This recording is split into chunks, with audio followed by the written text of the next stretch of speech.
mewakili dari perusahaan saya sendiri, juga tidak mewakili mungkin dari perusahaan-perusahaan yang lain untuk penyedia alat keselamatan kerja. Dan yang kedua, penyebutan merek dan konten, yang nanti dalam konten itu ada merek yang tercantum, itu hanya untuk memudahkan saya memberikan penjelasan. Karena biar bagaimanapun kita perlu contoh, kita perlu apa ya, bukti nyatanya barangnya seperti apa sih, sehingga kita punya gambaran yang lebih jelas. Nah, ini data diri saya. Saya backgroundnya sebagai tenaga kesehatan ya. Jadi kalau di dunia itu ada namanya 3 O ya, ophthalmologist, optometris, dan optician. Ophthalmologist kalau di Indonesia disebut kenal dengan nama dokter spesialis mata.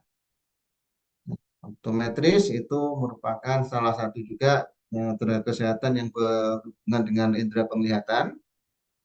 Terus terakhir ada namanya optician, jadi si pembuat alat bantu untuk eh, kelainan refraksi atau kelainan penglihatan.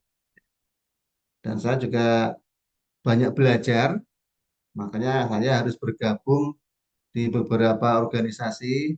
Yang pertama ya dari apa namanya, saya sebagai tenaga kesehatan saya bergabung di IROPIN, Ikatan Profesi Optometris Indonesia.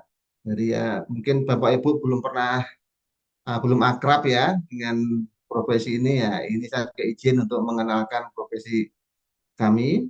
Juga saya aktif juga di Asosiasi Profesi Keselamatan Pertambangan. Ada Mas Haruno itu juga sebagai motornya. Dan juga saya belajar aktif di IAH meskipun hanya sebagai penyimak. Kan ada salahnya kita, ada pepatah, kita kalau bergaul dengan penjual minyak wangi, kita akan ikut wangi. Nah, tetapi sebenarnya dengan kita masuk menjadi anggota di asosiasi tersebut, mau tidak mau akan memacu kita untuk belajar. Itu yang paling penting. Dan memang bagi seorang muslim kita dianjurkan untuk belajar sampai nanti liang lahat yang akan menerima kita. Yang kalau sudah meninggal, sudah tidak bisa belajar lagi. Jadi sepanjang kita masih diberi umur panjang, diberi kesehatan, ya marilah kita belajar.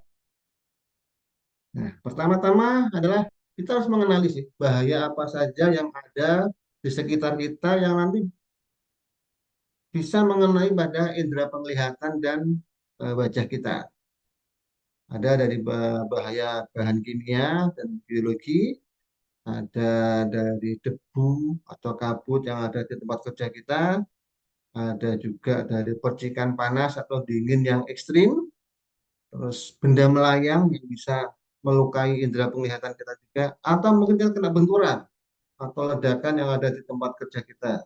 Dan yang nggak kalah penting, karena nggak terlihat, yaitu bahaya radiasi. Oke. Ya. Terus apa saja sih yang bisa kita gunakan apa namanya sebagai pelindung pada mata dan wajah. Alat pelindung ini kalau kita mau bicara pada hierarki pencegahan kita adalah pada bagian yang paling akhir. Dari ada apa namanya hierarki kontrol yang bisa kita lakukan. Tetapi kadang kita terlalu fokus kepada yang bagian akhir ini. Pokoknya semuanya harus pakai PPE, semua harus pakai APD. Kalau mata harus pakai safety glass dan lain-lain. Tapi yang paling utama adalah tadi dari kontrolnya harus kita jalankan. Baru kalau memang harus dibutuhkan apa namanya kacamata pelindung ya baru kita pakai. Nah tipenya apa saja kacamata pelindung itu? Ada beberapa tipe. Pertama safety glass, itu sudah kita sering sering tahu lah. Ada juga namanya safety goggle, yang bentuknya seperti goggle pelindung semua itu. Terus ada juga face shield pelindung muka kita. Ada juga untuk pekerjaan misalnya pengelasan ada namanya welding shield dan welding helmet. Terus yang berhubungan dengan laser, nah, ada namanya laser safety glasses. Biasanya kita temui di klinik-klinik kecantikan, klinik perawatan wajah itu biasanya menggunakan laser safety glasses.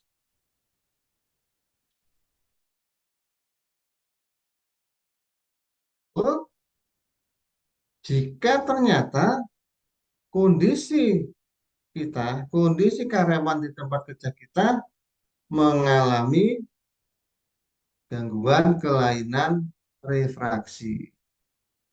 Ada kelainan refraksi miopia, atau kadang kalau di masyarakat umum dikenal dengan mata minus. Ada namanya kelainan refraksi hipermetropia, dikenal dengan apa? Dikoreksi dengan lensa plus. Ada namanya presbiopia atau mata tua. Seperti saya ini sudah harus kalau baca dibantu dengan kacamata plus supaya bisa membaca dengan jelas. Atau ada juga namanya astigmatisme. Atau kalau di masyarakat awam disebut dengan mata silinder. Jika kita atau karyawan di tempat kerja kita mengalami kelainan refraksi, maka otomatis dia harus dikoreksi dulu kelainannya dan harus memakai kacamata koreksi tadi. Permasalahannya adalah apakah kacamata koreksi tadi itu bisa melindungi indera penglihatan kita di tempat kerja atau secara awam kita sebut apakah kacamata tadi memenuhi standar untuk safety-nya. Bagaimana kita tahu bahwa bingkainya memenuhi standar keselamatan kerja, lensanya juga seperti itu. Apakah kacamata yang berkata tadi memberikan area pelindungan yang cukup memadai. Dari sinilah titik awal yang akan menjadi bahasan kita selanjutnya. Nah, ini ada ilustrasi yang pernah kami kerjakan di salah satu perusahaan. Jadi, gambar atas itu adalah seorang karyawan yang bekerja sudah menggunakan prescription safety glasses. Sehingga dia bisa bekerja dengan nyaman, dengan aman, ya, tajam penglihatannya bagus, cukup memakai satu buah kacamata. Ya. Perlindungan terpenuhi, koreksi kesehatannya juga dapat. Nah, bandingkan dengan yang foto dua di bawah ini. Saat mencatat apa namanya aktivitas pekerjaannya, pegawai tersebut memakai kacamata baca sambil tangannya memegang satu buah safety glass. Berarti harus pakai dua buah kacamata, pakai dua buah istilahnya alat pelindung untuk matanya. Otomatis istilahnya tidak apa namanya tidak praktis. Bagaimana jika ternyata karyawan di tempat kita atau bahkan kita sendiri ternyata memiliki kelainan refraksi? Maka solusinya adalah kita harus memberikan proteksi tambahan pada indera penglihatan kita dengan memakai, nah, satu bisa memakai namanya over the glasses atau ada yang menyebut dengan apa namanya over spec, termasuk juga misalnya saat dia sebagai operator alat-alat yang apa namanya berhubungan dengan radiasi tadi. Ada juga khusus dia overspec yang untuk pekerjaan radiasi tadi. Yang berikutnya ada yang namanya prescription safety glasses. Prescription artinya resep, safety glasses kacamata pelindung. Jadi kalau digabung adalah kacamata pelindung yang ada resepnya, kacamata pelindung yang ada ukurannya, kacamata pelindung yang ada minus, plus, ataupun silinder. Dan terakhir adalah ada namanya prescription safety goggles. Ini biasanya kalau saya di tempat kerja jarang sih menemui, jarang. Yang ada adalah orang-orang yang hobi misalnya motocross. Nah, itu rata-rata memakai ini apa namanya prescription safety goggles. Nah, ini memang apa sedikit sedikit lebih apa ya lebih ekstra pengerjaannya untuk prescription safety goggles ini karena gogglesnya sendiri sudah besar, terus dia untuk meletakkan lensa koreksinya juga apa tidak seperti kacamata pada umumnya. Nah, jadi prescription safety glass itu adalah gabungan dari dua bidang, gabungan dari dua hal. Pertama adalah disebut dengan prescription glasses atau kacamata koreksi. Itu masuk dalam ranahnya kesehatan. Ya. Prescription glasses, kacamata koreksi, kacamata kesehatan. Dan itu akan merupakan salah satu dari jenis alat kesehatan yang dipakai secara langsung. Yang kedua adalah safety glasses, kacamata pelindung sebagai bagian dari APD atau alat pelindung diri. Kalau digabung namanya menjadi prescription safety glasses. Dari sisi bahwa kacamata ini merupakan salah satu alat kesehatan, maka dari sisi tenaganya, tenaga baik yang melakukan pemeriksaan, yang memasang lensanya, mau tidak mau, suka tidak suka, dia harus seorang yang kita sebut sebagai tenaga kesehatan. Kalau di negara kita, di Indonesia, dulu namanya refraksionis optician. Nah, sekarang dengan peraturan Menteri Kesehatan yang baru, diganti profesi itu. Namanya menjadi sekarang disebut dengan optometris. Nah, dulu kalau apa asosiasinya itu disebut dengan IROPIN, Ikatan Refraksionis Optician Indonesia. Nah, sekarang sudah berubah panjangnya menjadi Ikatan Profesi Optometris Indonesia. Bukti bahwa tenaganya itu adalah seorang tenaga kesehatan yang benar-benar diakui, maka dia harus memiliki surat tanda registrasi sebagai tenaga kesehatan. Jadi setiap sekarang ini adalah STR itu berlaku seumur hidup. Jadi ada kemarin kita dengar pro dan kontra atas terbitnya STR seumur hidup itu. Nah, itu udah bukan urusan kita lah. Pemerintah maunya begitu ya kita ngikut aja lah. Oke, dan nggak kalah penting karena ini merupakan alat kesehatan yang dipakai langsung, maka lensa koreksi tersebut harus memiliki izin edar yang dikeluarkan oleh pemerintah. Jadi ada namanya AKL. Jadi setiap produk lensa yang beredar di negara kita itu harus memiliki izin edar. Oke. Sekarang kita bicara dari sisi safety glass sebagai alat pelindung diri. Nah, kita masih sudah akrab lah sehari tempat kerja kita dengan namanya standar ANSI, ANSI Z87 atau kalau mungkin dari Eropa standarnya CEN 166 atau kalau mungkin dari negara tetangga Australia, New Zealand kita pakai standar ASNZ 1337. Secara umum sih boleh dikata isi dari standar itu hampir sama. Ya kita mau pakai yang mana yang pasnya istilahnya comply dengan tempat kita bekerja.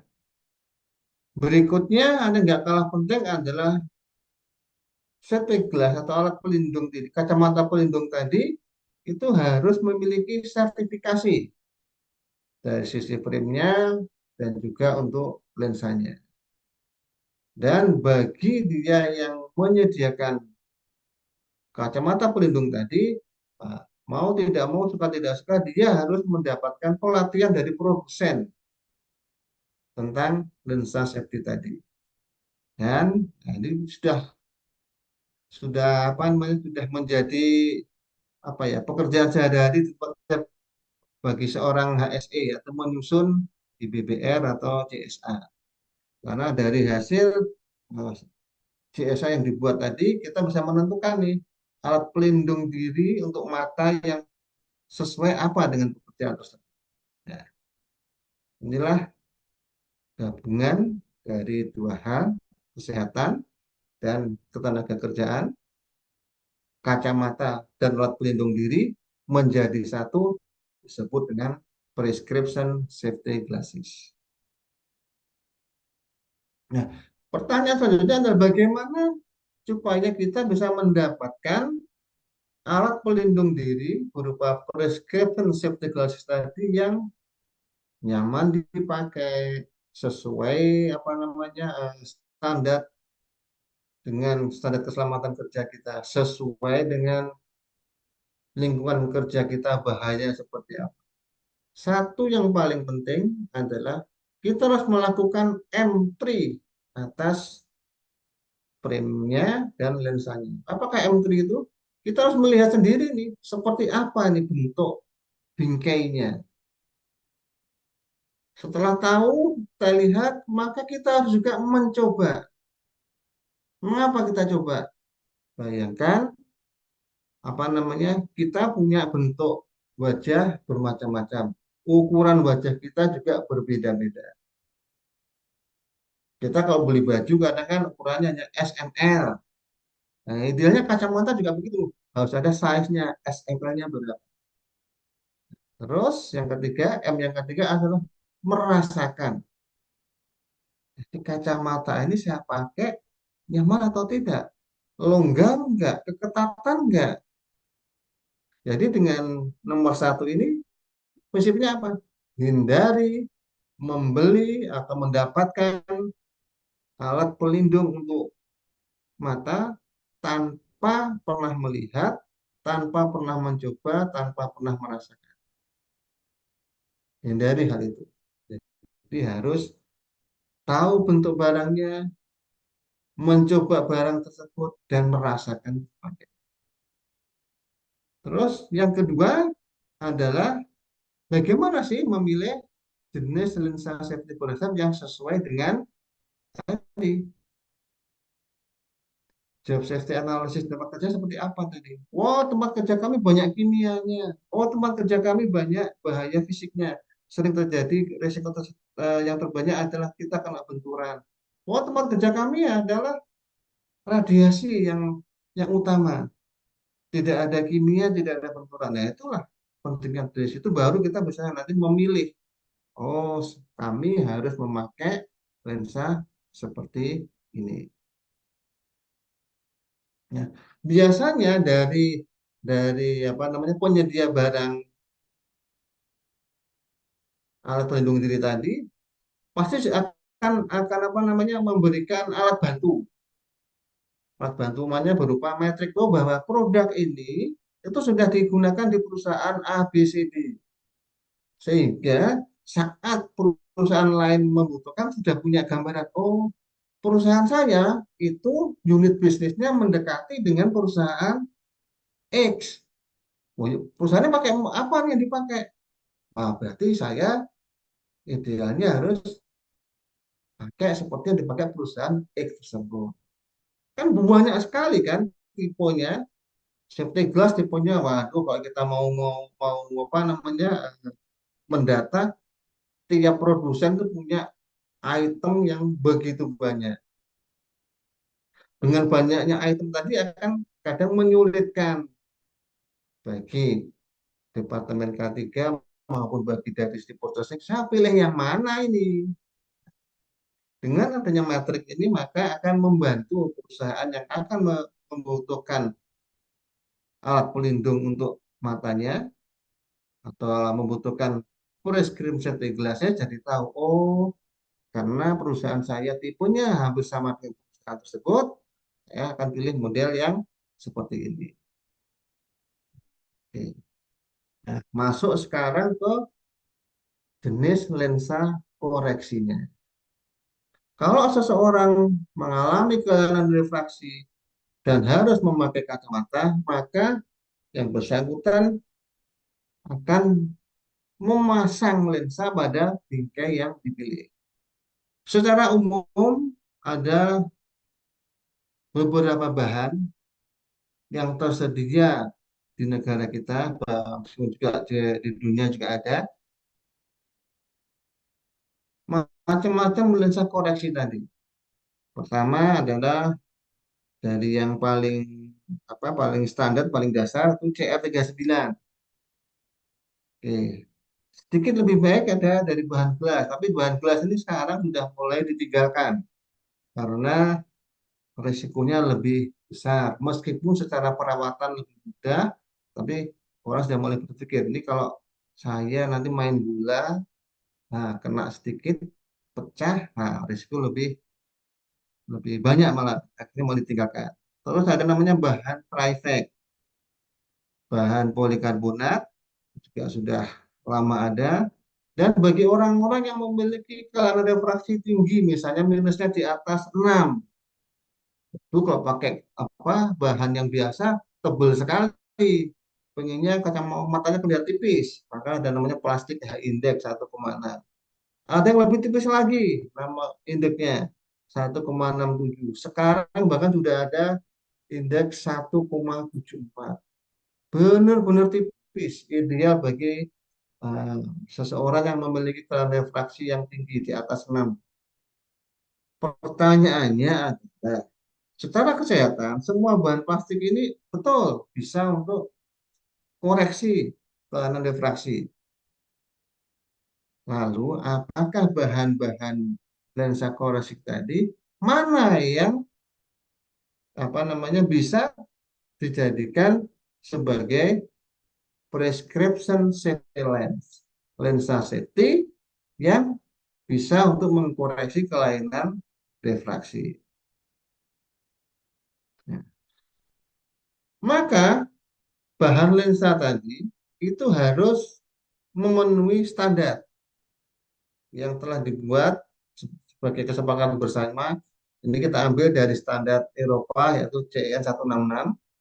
Dan kalau kita beli langsung dari Eropa, maka pada kacamata itu akan diberikan logo, ada marking, ada tanda, ada S, ada F, ada B. S itu artinya bahwa material lensa tersebut telah lolos uji untuk dropable test. Dropable test itu istilahnya tes paling paling paling standar lah, paling minim yang harus dipenuhi untuk sebuah lensa koreksi. Jadi dari bahan tadi CR39, tempered glass, Trifect, polikarbonat, plastik high index 1,6, plastik high 1,67 tadi, itu minimal harus lolos uji dari dropable test tadi. Kalau kita mau lebih tahan bentur lagi, maka ada namanya shockproof, dengan kalau dari Eropa diberi marking F, yaitu lensa tadi dia harus tahan, tidak pecah saat sebuah objek dengan berat 0,88 gram, atau kita bilang seperti gotri kalau orang Jawa bilang, bola bola besi kecil, dengan kecepatan 45 meter per detik, ya, ditembakkan ke lensa tadi, lensa itu tidak boleh pecah. Bahan yang ideal adalah yaitu dari bahan polikarbonat dan Trifect. Terus ada yang lebih kuat lagi pengujiannya, tetap sama, bola besi beratnya 0,88 gram, tapi lebih cepat lagi. Kecepatannya ditambah. Kalau tadi hanya 45 meter per detik, sekarang menjadi 120 meter per detik. Cepat sekali. Dan itu lensa yang kena diuji tadi tidak boleh pecah. Dan bahan yang ideal adalah dari bahan polikarbonat plus. Nah, ini video bagaimana sebuah lensa dilakukan uji dropable test, tes bola jatuh, ya. Jadi sebuah bola besi dengan berat 44 gram dari ketinggian 1,3 meter, ada lensa di bagian bawah, bola besi tadi dijatuhkan. Maka syarat minimalnya adalah lensa tadi tidak boleh pecah. Jadi baik bahan apa CA39 plastik biasa atau H indeks plastik 1,6, H indeks plastik 1,67 ataupun tempered glass itu tidak boleh pecah saat terkena trouble test. Bagaimana dengan polikarbonat dan trifek? Oh, pasti udah lolos karena ini kan tes paling minimal. Sedangkan tadi polikarbonat dan trifek dia tesnya lebih ekstrem lagi. Nah, namanya impact test. Supaya jelas seperti ini videonya. Ya, jadi sebuah bola besi atau kita sebut gotri beratnya 0,88, kecepatannya 46 meter per detik, ditembakkan ke lensa polikarbonat atau trifek yang sudah terpasang pada sebuah bingkai, sebuah frame safety tadi, maka tidak boleh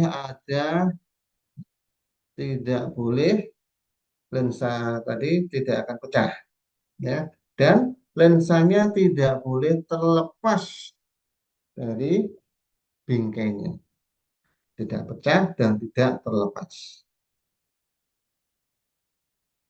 Secara umum, semua tipe lensa tadi kalau diuji ya dengan high impact test, kalau dari bahan kaca dia akan pecah. Plastik high index tadi pecah. Terus high index yang lebih tinggi 1,67 akan pecah. Sedangkan polikarbonat dia tidak pecah dan Trifect tidak pecah. Kalau kita buat matriks seperti ini gambarannya, ya. Dari bahan tadi Ca39, H indeks 1,6, H indeks 1,7, polikarbonat dan Trifect. Yang saya tandai adalah dua material lensa tadi, polikarbonat dan Trifect. Ya. Dan biasanya kita concern kepada dua hal. Pertama, ketahanan terhadap bahan kimia atau chemical resistant, dan kedua, ketahanan terhadap benturan atau mechanical impact resistant. Baik dari bahan polikarbonat dan trifect, sama-sama dia tahan terhadap benturan. Jadi dibintangi dengan 3+.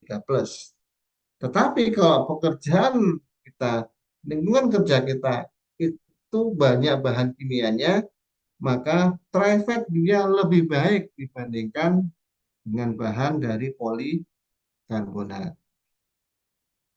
Nah, nantinya, tapi tetap juga nanti kita harus berhitung lagi, apakah bahan itu tersedia, ketersediaannya seperti apa, itu juga harus nanti menjadi faktor yang harus kita pertimbangkan. Nah, ini bersama juga dengan matrik yang lainnya. Sebenarnya ini hampir sama dengan di depan tadi, hanya bagaimana eh, pemberian kode dari sistem Eropa dari CEN 166 atas material lensa yang ada.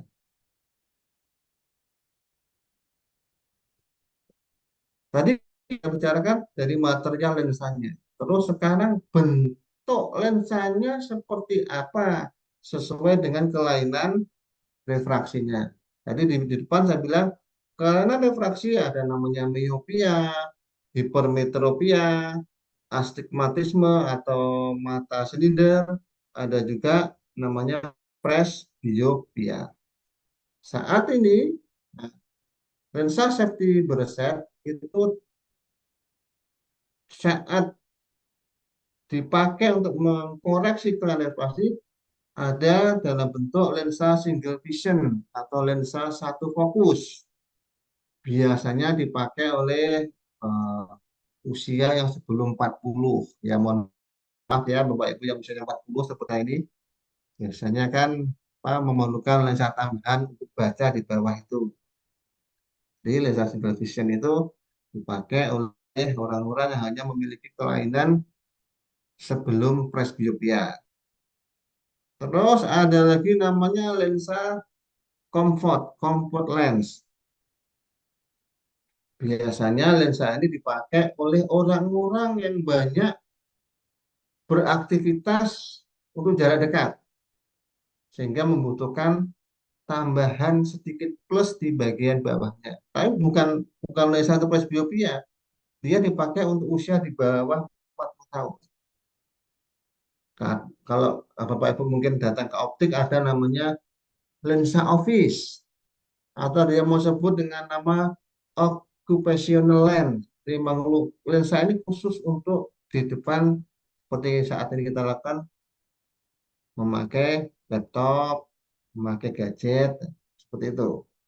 Dan bagi yang udah usia di atas 40 atau presbiopia ada dua pilihan, yaitu berbentuk sebagai lensa bifokal dan yang paling modern disebut dengan lensa progresif atau varifokal lens karena fokusnya dia lebih banyak.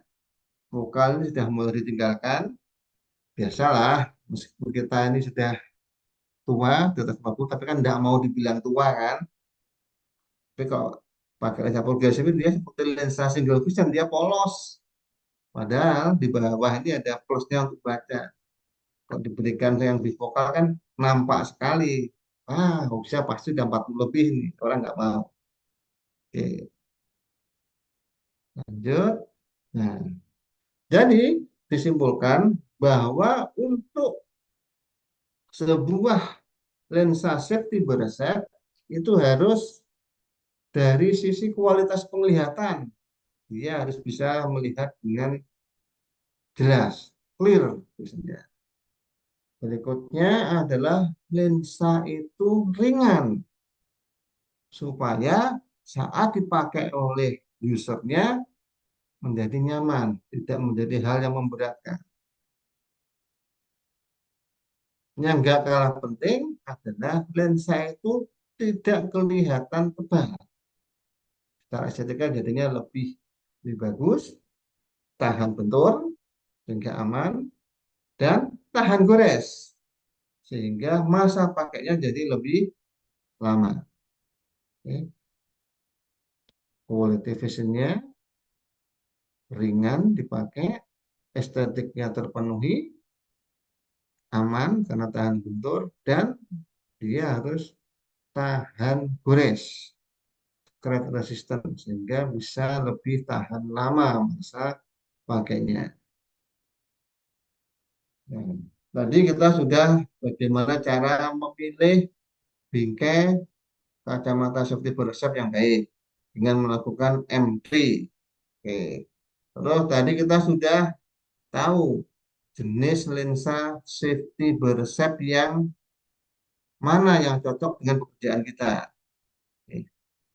Yang ketiga adalah bagaimana agar kita bisa mendapatkan prescription safety class yang baik adalah kita harus melakukan pemeriksaan refraksi kepada tenaga yang berkompeten.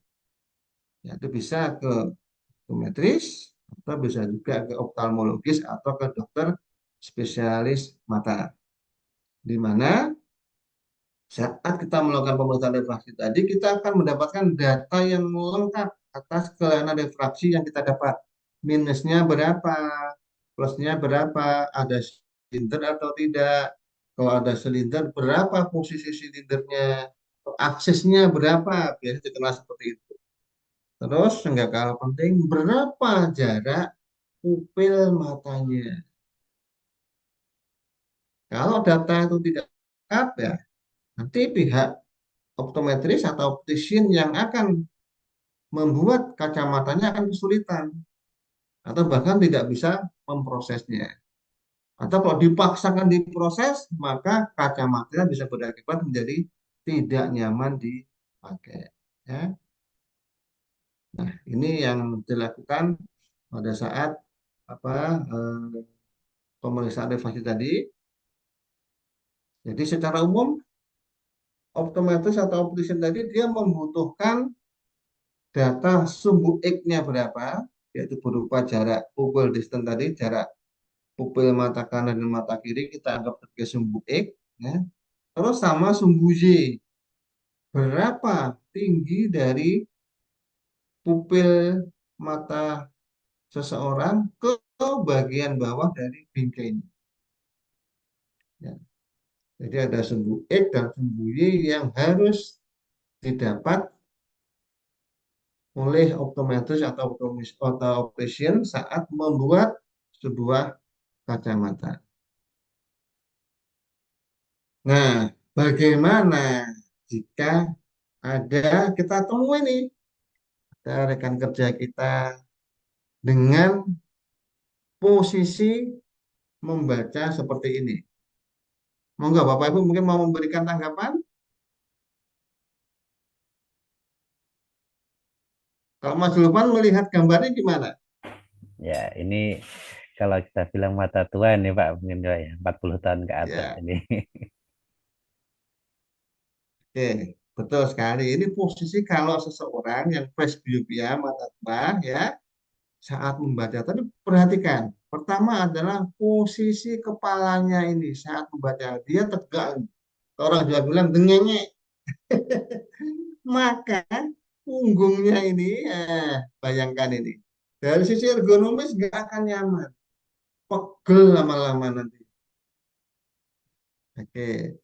Terus jarak bacanya, jarak dari apa namanya mata ke buku yang dibaca. Lebih dari kalau kita dulu kan waktu sekolah jarak baca ideal adalah berapa? 30 40 30 cm sampai 40 cm. Ini pasti lebih dari itu. Otomatis saat mungkin kita lagi di depan laptop ini akan kurang jelas ya. Jadi secara ergonomi posisi ini adalah posisi yang tidak nyaman, posisi tidak ideal. Kenapa ini terjadi? Banyak faktor. Satu, pengukuran plus yang dibutuhkan besarannya mungkin kurang. Terus, penyebab kedua apa? Penempatan fokus saat saat memasang lensa, entah itu bifokalnya atau progresif tadi, fokusnya tidak tepat dengan pupil matanya. Sehingga kacamata dipakai jadinya enggak. Yang ideal adalah posisinya kita posisi alamiah, posisi normal. Oh, saya kalau baca ya seperti ini, posisi agak nunduk dikit kepala saya. Jadi kita bisa bisa melakukan itu. Bayangkan kita bekerja, ya tempat kerja kita misalnya saya pekerjaan saya menggerinda ini, harus posisi seperti ini. Ya setengah jam udah harus angkat tangan nih. Istirahat saya nih, punggung saya sakit. Nah, itu yang harus menjadi menjadi pertimbangan saat kita membuat sebuah kacamata safety berset. Posisi ergonomis, posisi normal dari pemakai juga harus menjadi pertimbangan kita. Nah, supaya yang gambar ini tadi tidak terjadi, maka saat yang keempat ini ya akan mendapatkan apa namanya sebuah kacamata safety berset yang baik adalah user itu mencoba resep yang didapatkan untuk melihat dan disesuaikan dengan posisi kerjanya dia sebagai apa ini. Apakah dia sebagai operator kah? Operator mungkin sebagai operator dump truck atau mungkin dia operator apa mesin cetak. Jadi tahu jarak kerjanya seberapa. Sehingga lensa yang diberikan sesuai dengan kebutuhan penglihatannya dan kebiasaan posisi dia seperti apa. Itu harus menjadi hal yang diperhatikan. Tujuan akhirnya dari empat proses tadi, kita memilih model kacamata safety body shape yang nyaman dipakai. Ya. Terus kita tadi memilih jenis lensa safety body shape yang sesuai. Kita sudah melakukan pemeriksaan refraksi yang tepat. Kita sudah mengukur sumbu X, sumbu Y dari kacamata tadi. Tujuan akhirnya apa? Pertama adalah agar kacamata seperti konsep tadi nyaman dipakai. Jangan sampai kita memberikan APD, tapi malah menjadi sumber bahaya baru nih. kacamatanya melorot, sehingga dia belum bentar-bentar harus naikkan lagi. Atau kacamatanya terlalu ketat, sehingga dipakai sebentar jadinya apa ya, berat, pusing seakan-akan. Ya. Kalau kacamata ini nyaman dipakai, maka yang bersangkutan usernya akan bekerja dengan nyaman juga, nggak terganggu dengan kacamata yang tadi. Terus tujuan berikutnya adalah memberikan perlindungan yang optimal pada indera penglihatan. Yang ketiga ini juga kadang menjadi yang sangat sulit karena kacamata itu kan terakhir nih. Jadi di perusahaan sudah beli helm, sudah beli respirator, ya kan? Tahu karyawannya waktu MCU ada kelainan refraksi, harus diberikan kacamata safety berstrap. Nah, ini kita harus karena ini item terakhir yang dibeli, maka mau tidak mau, suka tidak suka, kacamata ini harus bisa pas dengan PPI yang sudah eksis di situ. Jangan sampai nanti begitu kacamata seperti Bosep tadi dipakai, saat kita bekerja memakai respirator, kacamata menjadi terangkat. Nah, sumber bahaya. Terakhir, yang nggak kalah penting, biar bagaimanapun, karena ini termasuk budget, ya, mengeluarkan biaya yang tidak sedikit, maka umur pakainya, masa pakai dari kacamata tadi juga harus bisa tahan lama. Oke, yang terakhir, nah, bahwa prescription safety glass itu merupakan salah satu jenis dari PPE yang dia personalized. Ya, tidak bisa nih kacamata safety bersep saya dipakai Pak Zulpan, dipakai Pak Ismadi, nggak bisa. Karena minusnya kelainan refraksinya sudah beda, jarak fokus matanya sudah berbeda, size frame-nya, bentuk wajahnya juga berbeda. Jadi benar-benar ini adalah hal yang sangat personalized. Oke, terima kasih paparan dari saya. Oh, kalau ada yang mungkin pertanyaan atau mau diskusi dengan senang hati, bisa kita bahas di sini. Baik, terima kasih Pak Suko atas pemaparannya. Ya, mengingatkan kepada Bapak Ibu rekan sekalian untuk mengisi absensinya ya. Nah, ini karena dan mohon diisi dengan nama nama lengkap dan juga nomor HP-nya jangan lupa ya, karena ada 5 orang peserta beruntung yang malam ini akan kita pilih untuk mendapatkan door prize ini ya. Oke, baik.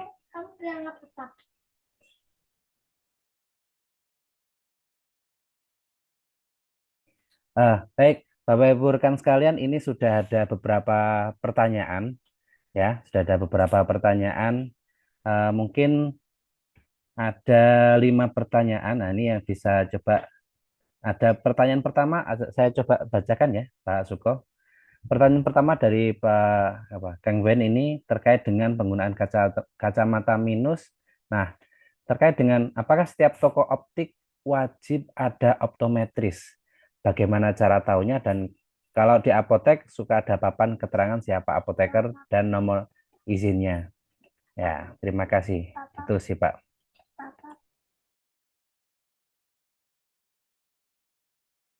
Baik Pak Ben, terima kasih atas pertanyaannya dan ini mungkin bagian juga dari kami untuk sosialisasi bahwa optical sebagai salah satu fasilitas layanan kesehatan, ya, secara perundangan berdasarkan Permenkes, setiap optik wajib memiliki izin optik, di mana salah satu persyaratannya adalah memiliki seorang tenaga refraksionis optician dulu ya, namanya masih refraksionis optician, sekarang namanya optometris sebagai seorang penanggung jawab. Jadi kalau datang ke optik tanyaannya, Mas, Mbak, boleh tanya di sini optometrisnya siapa? Oke. Cara paling mudah lagi adalah masuk ke namanya pelataran sehat di sistemnya Kemenkes. Itu terdata seluruh tenaga kesehatan yang ada di Indonesia. Tinggal klik nanti nama optometris itu siapa, dia bekerja di mana.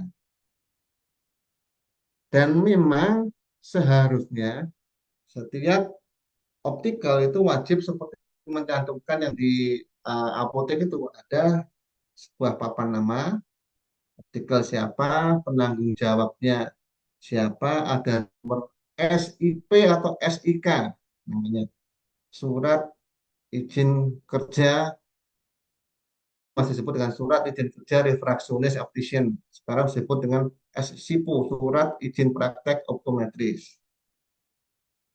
Cara yang paling mudah adalah lihat apakah optik itu punya NIB. NIB dengan KBLI 8609. Kalau optik itu sudah punya NIB, ya pasti akan tercantum nanti di situ. Siapakah yang benar bertanggung jawab di situ? Begitu Pak Ben. Dan itu sebenarnya hak dari setiap orang, setiap pengguna pengguna layanan kesehatan untuk menanyakan hal itu. Jadi kalau datang, ya mohon maaf, manapun kita mendapat layanan kesehatan, datanya dulu, ini siapa penanggung jawabnya ini? Kalau optik, apakah ada optometrisnya? Atau maksudnya siapa? Boleh saya ketemu, boleh saya diperiksa? Atau lihat aja, kita boleh tahu nih izinnya mana nih? Biasanya kata pampang di situ. Kalau tidak NIB, terpampang SIP atau terpampang STR-nya. Itu paling mudah. Oke, begitu Pak Ben, semoga membantu. Atur nuhun Pak Suko dan teman-teman Om Zulfan. Mantap, mantap. Baik, terima kasih. Sama Pak Ben. Ya, sangat menjawab ya, Pak Ben. Baik, mungkin untuk yang pertanyaan kedua ini ada beberapa peserta sudah angkat tangan, Pak. Ini capek ini kalau digantung terus ini ya. Oke, mungkin Pak Haryanto dipersilakan untuk open mic dan bertanya langsung ke Pak Suko. Oh, baik, siap. Saya izin open cam dulu sebentar, biar terlihat. Nah, Aduh, Ternyata Sundalo Pak Pak. M ternyata. weh, Ini siap. berat ini.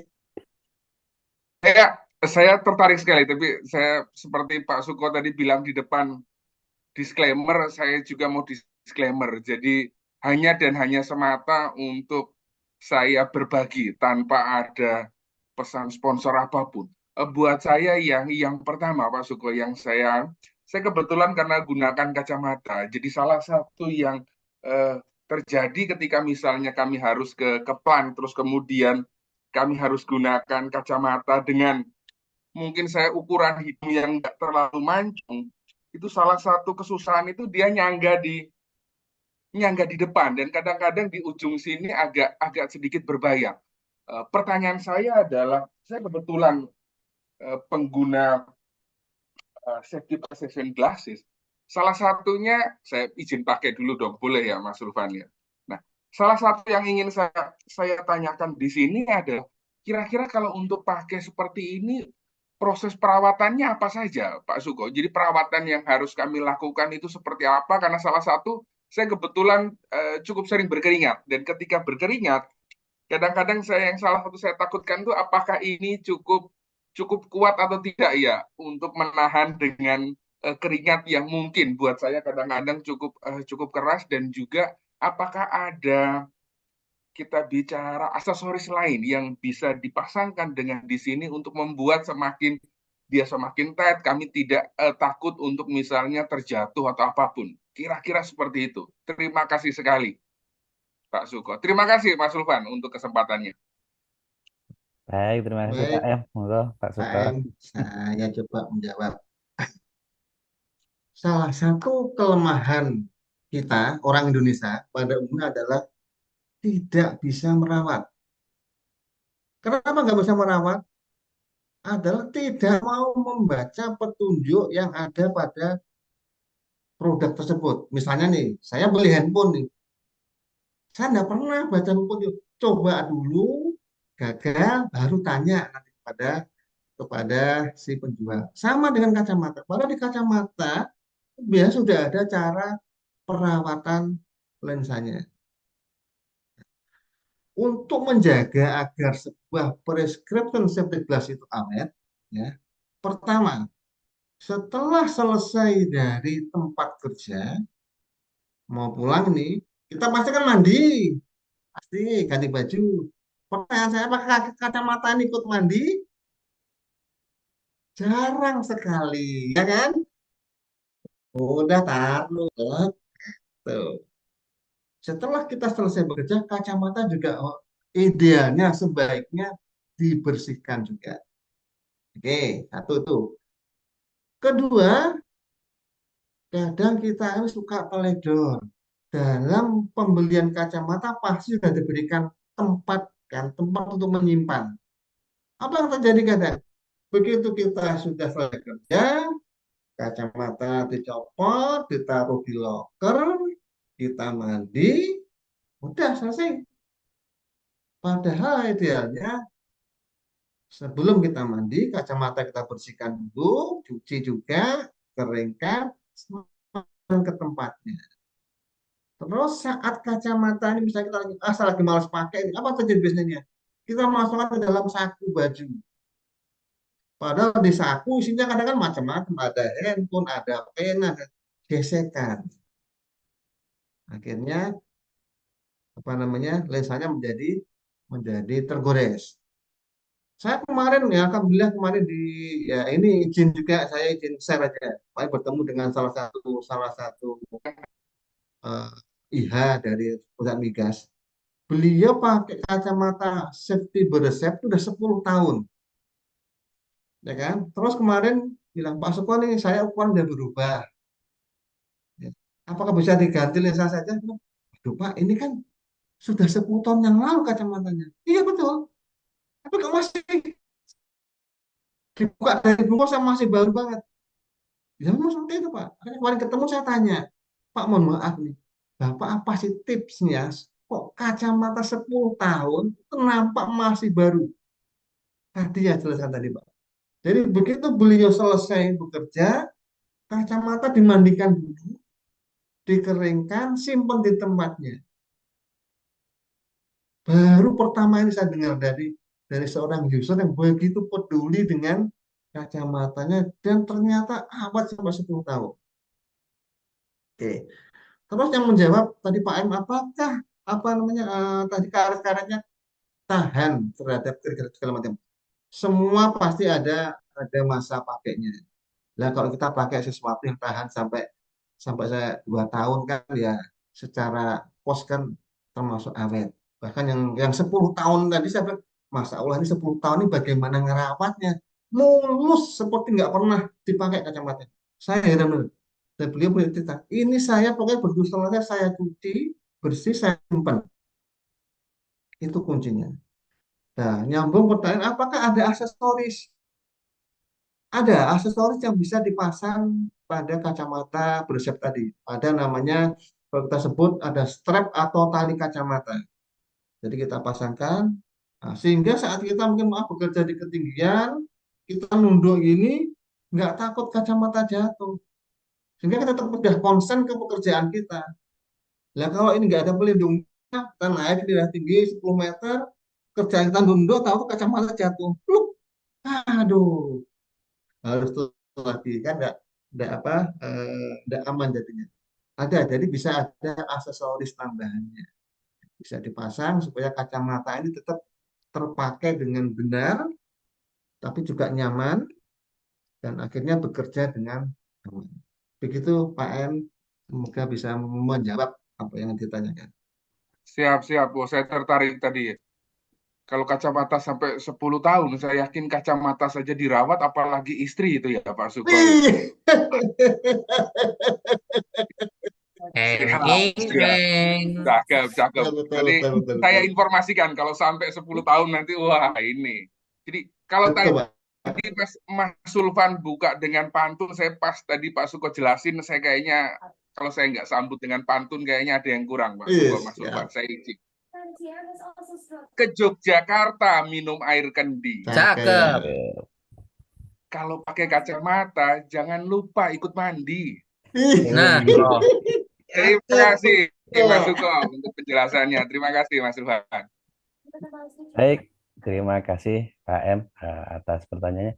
Oke, mungkin untuk pertanyaan berikutnya untuk dari Pak Ari Wijaya tadi sepertinya sudah terjawab kaitannya dengan penggunaan safety glasses bersamaan dengan APD lainnya. Nah, ini sudah terjawab ya di slide terakhir. Nah, kemudian dari Pak Bagus Saleh, nah ini pertanyaan terkait dengan ada visualisasi dan informasi tentang pengetesan lensa. Nah, ini tadi disimulasikan menggunakan GoTree ya atau steel ball. Nah, bagaimana dengan kasus eh, lensa kacamata Google atau masker selamatnya yang tertembus potongan gerinda atau mata gergaji putar. Nah, ini apakah berbeda daya tahan lensanya terhadap bola besi dibandingkan dengan potongan gerinda atau mungkin pengaruh dari kualitas lensanya ya Pak? Ini Pak pertanyaannya Pak.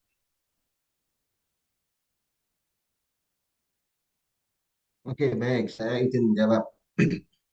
Nah, tadi pengujiannya adalah memakai gula besi atau gotri. Satu, permukaannya pasti rata, halus, ya kan? Sehingga saat dia membentur sebuah lensa safety dari bahan polikarbonat atau K-Tripack, karena halus permukaannya, ya dia akan mental, ya kan? Tapi kalau kita kena dengan sesuatu yang tajam permukaannya, gerida pasti kan tajam, ya kan? Bisa dia, progres bisa. Apa artinya dia masuk ke dalam lensa tadi, tapi tidak sampai pecah lensanya. Pecahnya nggak akan terjadi, tapi dia kalau kita lihat mungkin di video-video di YouTube kan, kalau ada gerinda pakai kita safety glass yang benar, gerindanya lepas, dia mengenai apa namanya mengenai safety glassnya, safety glassnya masih utuh, hanya gerinda tadi masuk, nggak sampai ambiar, tetap perlindungannya masih ada. Seperti itu, Pak. Ya. Jadi karena tadi ada permukaan yang tidak rata sehingga saat mengenai permukaan dari lensa safety tadi bisa tembus. Kalau pengujiannya karena dia berupa bola bola besi yang bulat, rata, halus, dibenturkan ya pasti hanya bentur aja mental, tidak akan sampai merobek dari lensa tadi. Begitu, Pak. Baik, terima kasih. Bagaimana Pak Bagus Saleh? Apakah sudah menjawab? Oke, Sudah, sepertinya. terima kasih Pak Suko. Oke. Sama-sama, Pak Bagus. Baik, terima kasih Pak Bagus. Nah, untuk pertanyaan berikutnya dari yang langsung raise hand ini, Pak Nanang Kuswendi, silakan on mic. Ya, terima kasih Mas Ivan. Assalamualaikum warahmatullahi wabarakatuh. Ada beberapa hal yang mau saya Mohon maaf, tanyakan. Pak Nanang, suaranya kurang Ya, keras, Pak. kurang jelas ya. Uh, uh, Nama saya Nanang Kusedi, Mas Suko. Halo. Ya, Pak. Ya, halo. Ya, nah, cukup jelas, Pak. Oh ya, uh, saya sangat tertarik dengan materi yang disampaikan oleh Mas Suko. Yaitu ada beberapa materi dan itu yang harus saya tanyakan. Dan sampai saat ini hal itu belum terjawab. Ya, mudahan dengan apa yang sudah disampaikan di materi yang bagus ini bisa terjawab dan bisa saya implementasikan di lapangan. Ini masalah tentang face shield, karena rata-rata pekerja saya yang untuk di lapangan itu kan menggunakan Shinso ya. Jadi setelah dia menggunakan face shield, itu kaca face shield itu selalu keringat. Kira-kira ada tidak selain face shield yang apabila terkena panas dia tidak berembun atau tidak pudar seperti itu? Karena apalagi yang ditumbang itu kan kayu eukaliptus yang tingginya rata-rata di atas 35 meter atau 30 30 sampai 35 meter ya. Jadi itu kan pekerja Shinso itu kan menggunakan face. Kadang-kadang face itu dia selalu berembun. Kira-kira ada nggak cara lain atau face lain yang kira-kira anti keringat atau anti embun? Seperti itu ya. Apa jenis kacanya, kaca seperti apa gitu. Terima kasih. Mohon jawabannya, Mas Suko. Oke, Terima kasih. pertanyaan yang cukup sulit dijawab ini. Jadi begini Pak, salah Ya. satu penyebab kacamata ini berembun adalah ada lapisan minyak yang masih tersisa pada lensa. Nah, kalau kita yakin bahwa lensa kita ini tidak ada lapisan minyak yang tertinggal, saya jamin tidak akan mudah mengembun. Jadi paling gampang begini, kita berkacamata ini. Nah, ini kalau kita cuci dengan sabun sabun cair yang ada anti lemaknya, maaf nih saya harus sebut merek ya, kayak Sunlight, Mama Lemon, itu ya kita ratakan, kita gosok, kita apa, bilas, kita lap, itu dia sudah mengurangi resiko terjadinya keringat hampir 60%, terjadinya apa oleh satu ngembun. Terus sebenarnya yang saya tahu ada juga facial yang dia sudah ada anti fognya Pak.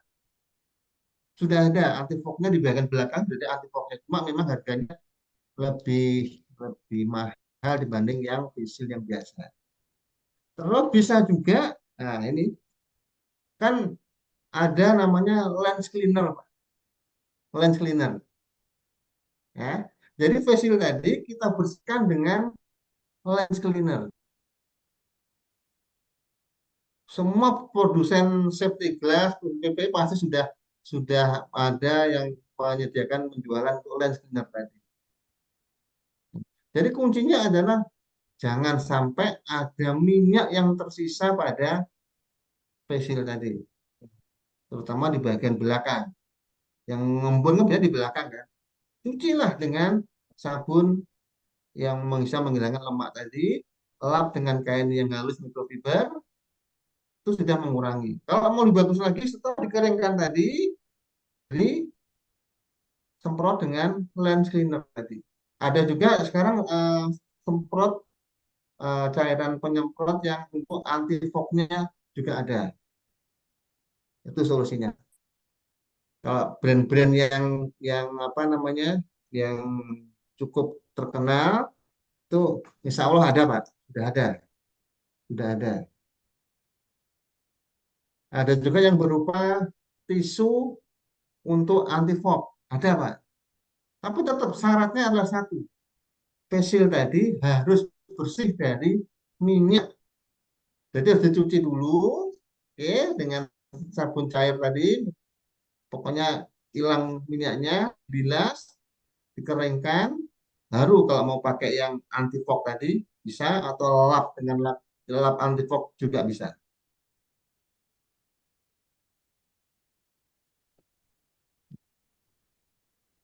Baik, terima kasih Pak Suko. Terima Bagaimana kasih. Pak Nanang? Ya pas ya. Apa karena belum dicoba kan dengan mencuci Ya, itu kan? betul Pak. Apa mungkin bisa jadi Pak? Ya, terima kasih Jadi, banyak Pak. Ya, jadi mungkin buat selama inovasi ini nih apa kan. yang seperti Pak M bilang tadi, kita mandi, Hmm. facial kita nggak ikut mandi, selesai kerja taruh aja. Betul. Nah, itu yang jadi Betul. masalah Ya, sebenarnya. ya, terima kasih banyak. Ya. Baik, terima kasih atas pertanyaannya Pak Nanang. Ya, mengingatkan kembali kepada Bapak Ibu rekan sekalian terkait dengan absensi, mohon diisi. Nah, barangkali Bapak Ibu rekan sekalian menjadi termasuk ke 5 orang yang beruntung mendapatkan door prize pada malam ini. Oke, baik untuk pertanyaan berikutnya. Nah, ini dari kalau untuk terkait dengan Pak Santo tadi ya mungkin bisa dijelaskan kembali Pak ya, ini terkait dengan memang sudah sempat dibahas tadi. Nah, ini terkait dengan kacamata. Nah, apakah lebih baik dengan dua kacamata, yaitu kacamata safety dan kacamata baca, atau dijadikan satu dengan kacamata safety yang berset gitu Pak? Ini pertanyaan dari Pak Santo. Oke. Baik Pak Santo, terima kasih. Ini jenengan usianya hampir sama dengan saya. Ini sudah mendekat kepala 5 Pak ya. Dan otomatis ada plus yang dibutuhkan untuk baca atau kita sebut dengan nama presbiopia. Saat ini teknologi sudah maju Bapak. Kita bisa menggunakan satu buah lensa multifokus atau dikenal juga dengan nama lensa progresif. Jadi dengan satu lensa sudah mengkoreksi seluruh kebutuhan penglihatan kita. Bisa untuk lihat jauh, bisa untuk jarak menengah saat kita berada di depan monitor ini, sama juga untuk baca. Dari satu lensa sudah multifungsi. Dan tersedia juga dari bahan polikarbonat maupun dari bahan trifect. Aman. Nah, tadi seperti Pak M tadi, Pak M itu beliau pakai lensa progresif safety juga, kalau nggak salah. Insya Allah betul itu. Ya, Ya, kan Pak benar, M. Kang Suko. Nah, Ya, ya, pakai lensa safety progresif. Tuh. Jadi cukup satu kacamata, praktis, nyaman dipakai. Semoga bisa membantu menjawab Pak Santo ya. Baik, Pak. Terima kasih. Hanya kadang pengalaman dari teman-teman katanya agak pusing ya, Pak ya, kalau pakai progresif gitu. Tapi kalau dari pengalaman bilang cukup satu, kita mau coba juga, Pak. Nah, Terima kasih ya, Pak. begini Pak. Ya, yang penting adalah sumbu X dan sumbu Y datanya tadi didapat Pak.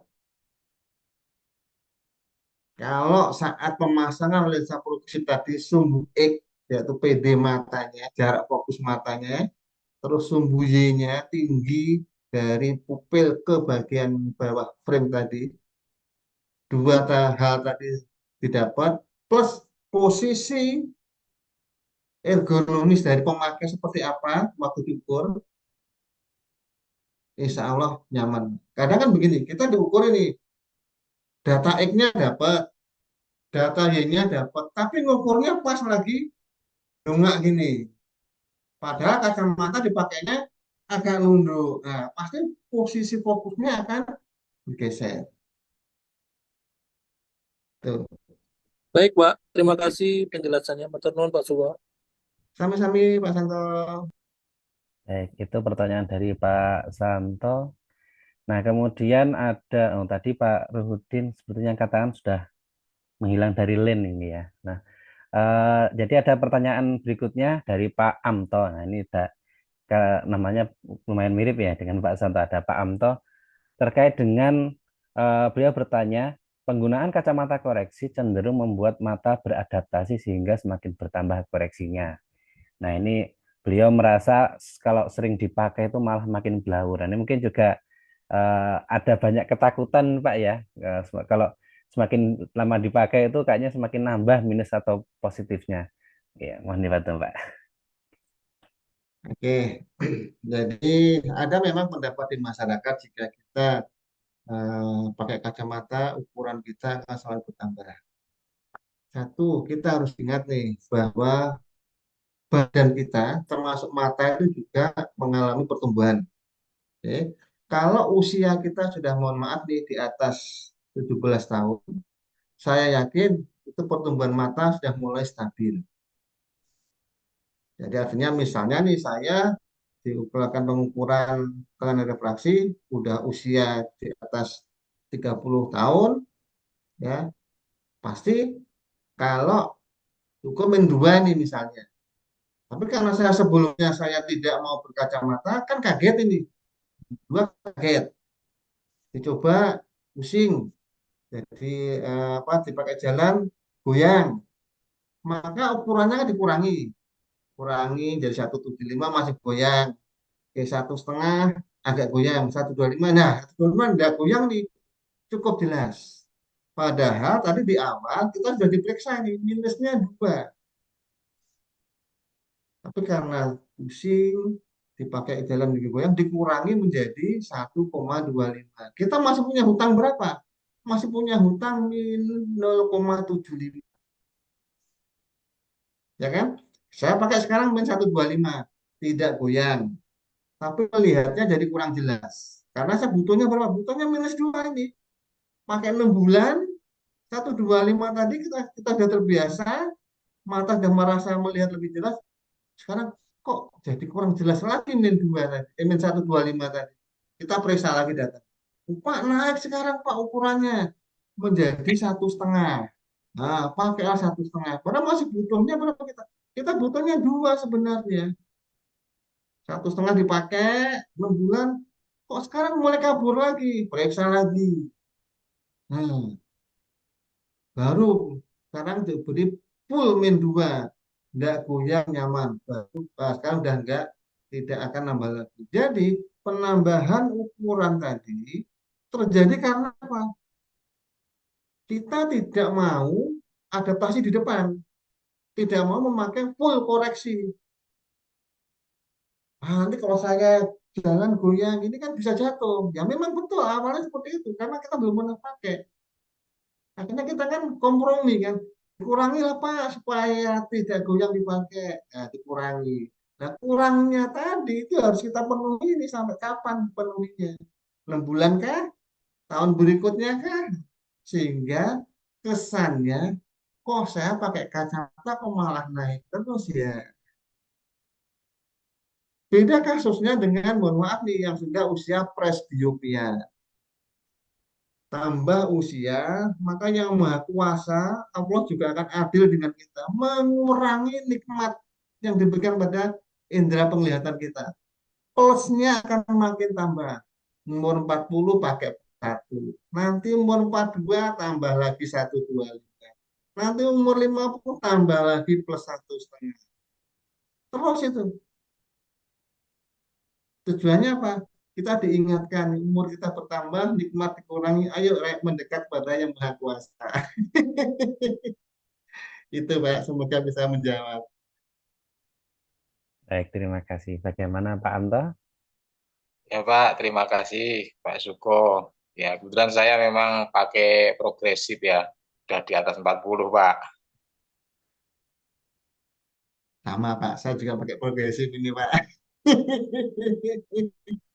Baik, baik, terima kasih. Ya, mengingatkan kembali kepada Bapak Ibu rekan sekalian untuk pengisian absensi, ya, eh, mohon diisi dengan sejelas-jelasnya, yaitu terkait dengan nama dan juga dengan nomor HP. Ya, oke. Berikutnya, apakah ada Bapak Ibu rekan sekalian di sini yang masih ada yang mau ditanyakan?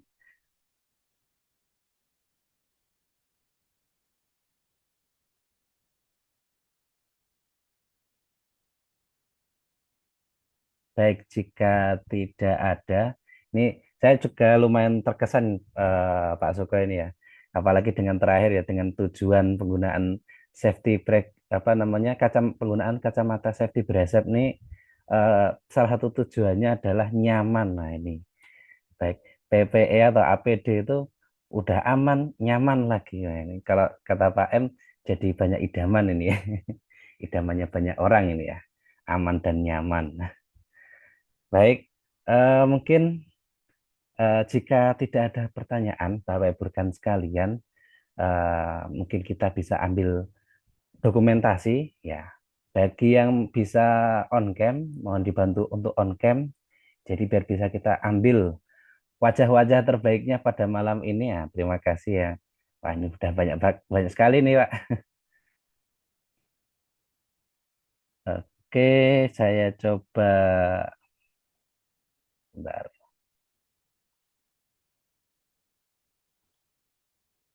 Senyum Baik. Kang Ben, senyum. Baik, untuk slide pertama saya ambil dokumentasi ya. Oke, mungkin boleh gayanya Pak M juga boleh ini ya. Pakai sarang heo. Oke, satu, dua, tiga. Oke, sebentar.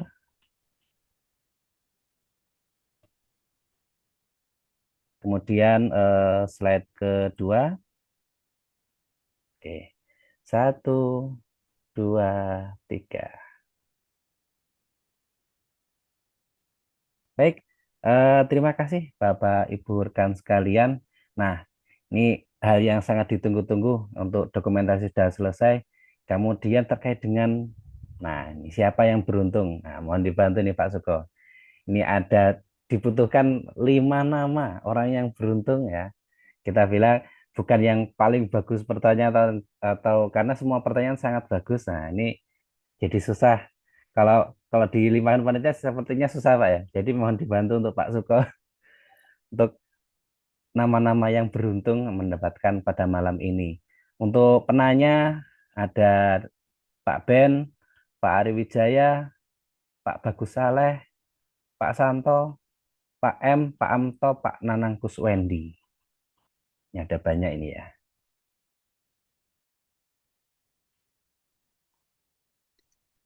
Pertama, saya respect pada Pak Nanang Kuswendi atas pertanyaan terkait Oke. Fesil. Oke. Yang kedua, Pak M tadi terkait tentang bagaimana perawatan kacamata yang baik. Nah, selanjutnya kepada Pak Ben, nah, karena ini otomatis memacu saya untuk mempromosikan profesi kami dan layanan kesehatan atau optical yang apa namanya ideal seperti apa. Betul, Terus Pak. selanjutnya, Yang bisa memberikan garansi, Pak, bahwa kacamata yang dicari itu kacamata yang memang cocok. Karena kan ini personal, Pak ya. betul. Jadi Ya, bukan kayak helmet. Kalau helmet beli di Punten, di S Hardware, bisa dipakai siapa aja. ya, Kacamata kan enggak. betul. Namanya prescription Ya, itu. Terima kasih, Pak. ya. Sama-sama Pak Ben. Terus kepada Pak Amto, Pak. Terus satu lagi terakhir Pak Bagus Saleh. 5 ya? Iya, betul, Pak. Oke, sip. Baik, terima kasih Pak Nanang, Pak M, Pak Ben, Pak Amto, dan Pak Bagus Saleh. Ya, ini mengingatkan kembali ya. Mohon untuk dibantu absensinya diisi dengan benar ya, atau diisi, atau juga bisa kontak kami, panitia maupun hostnya ya, untuk nomor HP-nya ya, biar lebih mudah untuk dihubungi. Baik, tidak terasa sudah 2 jam. 2 jam atau ini ya? Oh, hampir 2 jam kita pada malam ini, nah, malam Senin yang sangat dengan materi yang sangat-sangat bagus. Nah, baik. Eh, Terima kasih atas kehadiran Bapak Ibu rekan sekalian. Sampai jumpa di webinar Kagama HSE Talk berikutnya yang insya Allah akan kita lakukan setiap 2 minggu sekali. Baik, terima kasih kepada Pak Suko dan pada seluruh rekan-rekan. Kira-kira dari Pak Suko ada mau ditutup terlebih dahulu? Oke, eh, ingat bahwa informasi yang kita terima itu 80% dari indera penglihatan. Jadi, kalau kita tidak bisa menjaga indera penglihatan dengan baik, saya yakin kita akan kekurangan informasi dan kita tidak bisa bekerja dengan aman. Terima kasih. Baik, Pak. Terima kasih. Super, super. Iya. Baik, ya. Eh, Sekaligus menambahkan kepada Bapak Ibu rekan sekalian ya untuk terkait dengan pesan-pesan safety terkait dengan mata. Nah, ini kalau barang pribadi ataupun barang-barang alat kerja kita, kalau rusak itu bisa dibeli. Nah, kalau mata itu memang sudah ada banknya, tetapi tidak mudah untuk mendapatkannya. Mari dijaga, Bapak Ibu rekan sekalian. Semoga dengan webinar pada malam ini kita bisa semakin menjaga mata kita dan atau indera penglihatan kita sehingga kita bisa menggunakannya sampai akhir hayat kita. Terima kasih. Amin. Assalamualaikum warahmatullahi wabarakatuh. Waalaikumsalam warahmatullahi wabarakatuh. Jalan-jalan dengan aura kasih. Selamat Ya, jalan dan cakep. terima kasih. Terima kasih, Pak Ben. Terima kasih Pak Zulfan, Mas Ya, Heruno, terima kasih. Izin Terima Ler ya. Yandi, Terima Ya, kasih Pak Suko, Em. Mas Haruno, Pak Mas Nanang. Zulfan, Pak Mas M.